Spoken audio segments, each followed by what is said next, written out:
Welcome in to the Arkansas Sports Network's Hometown Sports Football Preview, proudly presented by Arkansas Tech University, D3 Auto Sales, and by Metcalf Trucking Company.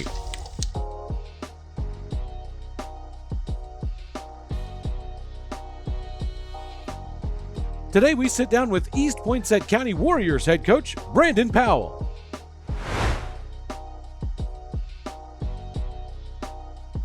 This Pigskin Preview is sponsored by First Community Bank.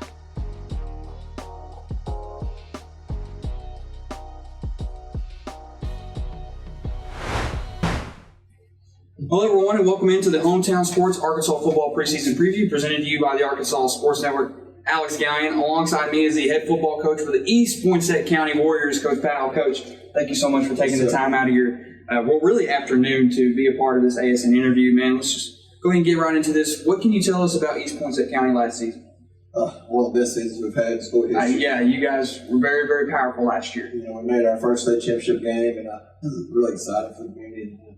A lot of excitement around football last year, and we had a great senior group that kind of led the way for that. So, you know, like I said, it was just a great year. The community was really excited about it, and the kids were excited about it. So, what could you tell us about the actual playoffs and how the playoffs went for you guys last year? We got home field advantage, so that was huge. That is huge. Playing 3 home games right there, playoff games in Panther, Arkansas. Like I said, the community came out and supported it. The kids loved it. But it was packed house here. It was. It was great crowds and great atmospheres.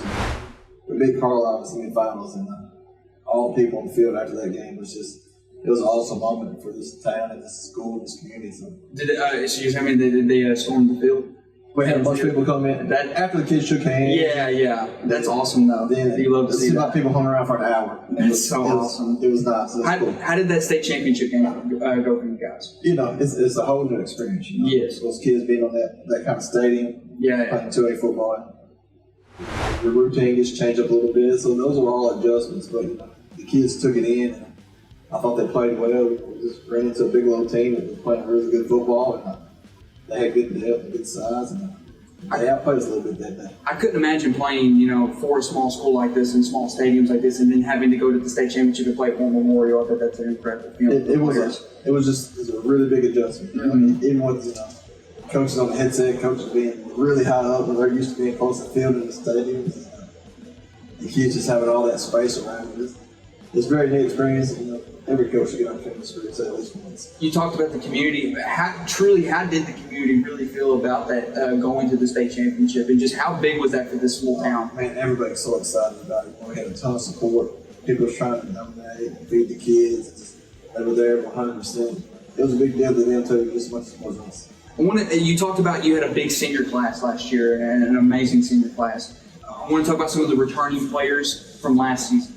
What did you tell them? Tell us about that. We have a very small senior class this year. So Tyler Shrill, he's been a starter since 10th grade. He'll come in as a senior. He'll start in the secondary for us, and probably be starting quarterback. He's been a backup quarterback and an assistant, so he should go take over that role and handle it. The Daniel Hill is another senior that's been a backup running back, backup linebacker, and playing in the secondary. So he's going to get his opportunity to really step up, get a ton of playing time. Zane Spencer, he's been an offensive lineman, defensive line for us, and a 4-year guy that's been in the program since 7th grade. And like I said, it's going to be his turn to step in and be a leader. James Lord, who's our pilot senior, he's a secondary guy, plays skill positions, and played a little bit of quarterback in junior high, so he might get some reps there, but mostly running back, things like that. So those are 4 seniors going for this year. How returning. So. What about some of the sophomores that are now juniors this year? What can you tell us about that? Our sophomores played a big role in last year's run for us. We played a ton of sophomores. It seems like we're all seniors and sophomores on the field most of the time. So we got a ton of sophomores. Jacob Gaines, the little brother of Dennis Gaines, had some big games last year. He had 2 or 3 games where he had multiple touchdowns. So he'll be a running back and playing linebacker for us. It's going to be an explosive playmaker for us, and we'll really step in that role and be a playmaker. D. Buchanan had an adult collarbone for most of the year last year, but he came at the end of the season. He had some big games where he scored multiple touchdowns, and he'll play linebacker. So that'll be our 2 sophomore playmakers for Jordan. David McGee, another guy that played a ton in the secondary for us last year, he's a 10th grader, so we'll return him. We're going to be a starter in the secondary. I've been playing that wide out to replace graduating second from there.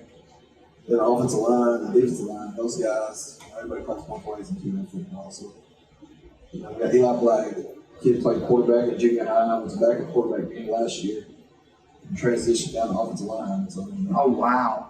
just a tough kid, and he doing what he had to do to make sure we could be successful. So Yeah. we put him down there, and he's really good for us down there. So we're trying to leave him on the offensive line. How was he doing that, transitioning from quarterback to O-line? He was a big kid, he's a smart kid, and he knows the game. So it was a really easy transition for him.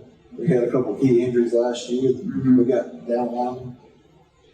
Hey man, take this number off. Let's put a lineman number on him. He stepped right in. Like I said, he was one of our best linemen down the stretch. So Wow. and he's really took on that role, so we want to try to keep him down there. Doug Rib, another 10th grader that started both ways off the defensive line. He'll anchor our offensive line forward. He's really been working on being a leader in the weight room this summer, so I'm excited about the season he's going to have for us this year. Maury Shepard, another kid that played defensive line every game for us last year that we were bringing back as a good junior for us. So we're excited about some of these guys coming back. And we'll be young, but we're excited about the season. You think there's any surprise players that might shock some Warriors fans this upcoming season? Ashton Real, little brother of Doug, he'll be a 10th grader coming in. He played a little bit for us last year in the playoffs. And I think he's really going to have a really big year as a sophomore. It's tough to have a good year as a sophomore, but even those kids, I think he's going to step in and be a two-way starter for us and really help us accomplish play down the stretch. How do you, from a coach's standpoint, how do you see this team's relationship? The guys they're a close-knit group. We got a group of guys that live in Toronto, but they're always riding back and forth practice together, hanging out, being together. We got a group of guys from the Panthers that's always hanging out at the video game, playing ball in the car, and hanging out at buddy's house next to the school. So it's a close-knit group, and they pick at each other a little bit, but they get along. We're a good group. I'm sure they hold each other accountable as well. We're really working on being more accountable and holding each other accountable as players. So that's something we emphasize. Hopefully it starts showing up come fall practice. You being the head coach of this team, obviously a lot of the spotlight, positive or negative, is going to go straight towards you. The assistants, the guys that help you behind the scenes, what's their roles and who are they? Oh, man. Yeah. Michael Nash is our junior high head coach. He's my offensive line big slide coach here. He's the backbone of this football team. He's our discipline guy. He really does a really good job of holding kids accountable. He teaches math, so he lets them know how important classwork is. And Yeah. he's the guy. He's a great second-hand man. I love having him around. He's the main guy that gets our junior high program built, gets them up here to high school. So he's the guy that really gets it going, especially offensive line, defensive line. That's the most important part of our football teams. We got two basketball coaches that help us out with that. Spencer Marston is the girls' basketball coach. Played a little bit of college football, and he coaches girls' basketball. He helps us in football. Just really smart about the game. And the kids really relate to him, and he does a good job of holding kids accountable. He's a great eyes on Friday night. And it's a community guy who grew up here, came from EPC, so great guy to have around. Really important part of our success. And Jamarcus Stacks is our boys basketball coach, which had a really great run. Yeah, they did. Yeah, they did. He's a big guy. He played a little bit of college football too, so he's got that great background. And he gets out there and he really gets after our kids and holds them accountable. Like I said, sometimes they get after those guys, so I ain't got to be the one that does it all the time. So Coach Stacks is a really good guy about just keeping it real with those kids and getting on them, getting them in line. So. It seems like EPC is a tradition-rich winning school. It's kind of what it seems like. You guys are really good at a lot of sports. Basketball's won state championships, but football's had good runs. We had good athletes come through that played college football. But you guys had an amazing run last year as well. Yeah. So we have good runs. We have a lot of talent coming through, and we're blessed by that. We also hired a new coach this year, Daniel Fitz. He was a junior high coach at Queen Forest last year. Okay. So we're working him in the summer. He's going to call the defense for us and be our defense coordinator. So we're excited about having him around, getting him part of the EPC program. How's the offensive scheme going to run for you guys? Is it going to be the same as last year? Yeah, we switched to what we run about 3 or 4 years ago. We still run our spread, shotgun, but we try to keep a tight end wing back and set to help with our run game. Of course. And so that's basically our sets. We're going to spread, but we try to keep a tight end every formation. Our wing back those formations. So we try to be run heavy with the spread option. Depends on the quarterbacks. If we throw it more, or we try to run more option. We had Dennis Gaines last year, so we try to load the box up and run the ball a ton. Yeah. And we got mismatches on the outside, took advantage of that. This year, the Towers might be a little bit more option to give them option to play football, run football for us. Multi-spread, lots of run heavy most times.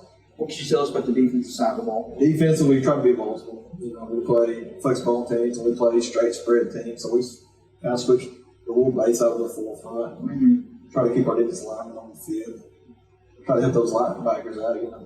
Jacob and Dean want to play linebackers for us, athletic guys. Try to free them up to go make plays.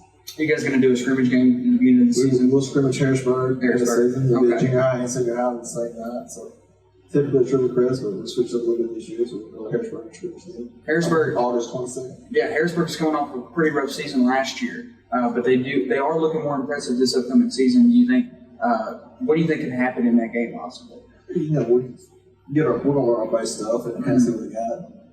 The main thing is get good reps in and come out healthy. It's the kick for us. I know they'll be well coached and they're gonna give us a different look, so it'll be good for us. What can you tell us about the non-conference schedule for you guys this season? Our non-conference is It's going to be tough. It's pretty brutal. Brutal. We'll start off with 0-1 Ridge. They might be better than they were last year. They're going to be a run heavy team. They're big and physical, so it's always been pretty close games for us too. So I expected the same. Week 0, the Heat might play a factor in that, but they're going to line up, they're going to run at you and see how tough you are. So we'll find out how tough you are right out the gates. Then we get a bye week in week 1. Okay. Then we go play Rivercrest at Rivercrest. So another Moving down to 4A, or they're moving down to 3A now. Playing the 4A state championship. Yeah. We typically scrimmage them, but we're going to get a full dose of that. So That ought to be a fun game to watch. Those might be the 2 best teams we play all year long. Yeah. Those 2 will be really good football teams. So we'll come out of the gate playing really good competition. Then week 3 we'll play Manila in the last non-conference game. Of course, another good quality team. Usually pretty good games. And they're physical teams and they play hard. So come out of the gate, we'll see what we're made of those first 3 games. What's that conference schedule going to look like for you guys this season? Again, conference don't get much easier. Conference will be brutal. Every year we go into it thinking, man, we just got to make the playoffs. Start off with ICC. Don't know much about them. They're our conference. They're from 8 man to 11 man, so we'll travel up there and play ICC. And after that, we get McCroy. We got Cross County. Both of those will be flexible type teams. So we're running heavy, so we got to be tough there. We got Earl. Earl's going to be a team that's going to continue. And on the back end, we finish at Desert and at Montreal. Might be the 2 best teams in the conference. Yeah, Montreal's looking really, really good. You got to finish off on the road at those 2 schools. So every year this conference is tough. You got to play well. You got to stay healthy and kind of survive that gauntlet, be in the top 4. How do you think the players feel about this upcoming season? Oh, they're confident. Coming off last year, we've had good runs. We've been playing on Thanksgiving for the past 4 or 5 years, so we expect to go make the playoffs and run deep. So we're going to try to keep that confidence. And so if you stay healthy, you make the playoffs. You're a battle test, and you got a chance to win playoff games. I'm going to ask you one last question, Coach. This season will be successful for the East Poinsett County Warriors if?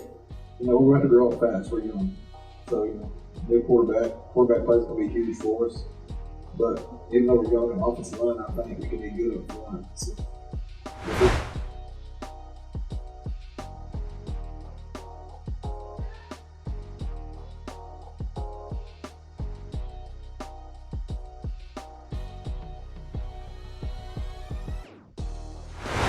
Thanks again for joining us on the Arkansas Sports Network's Hometown Sports Football Preview. Don't forget to like and subscribe to the Arkansas Sports Network on YouTube to catch more previews and all the latest updates on your favorite teams.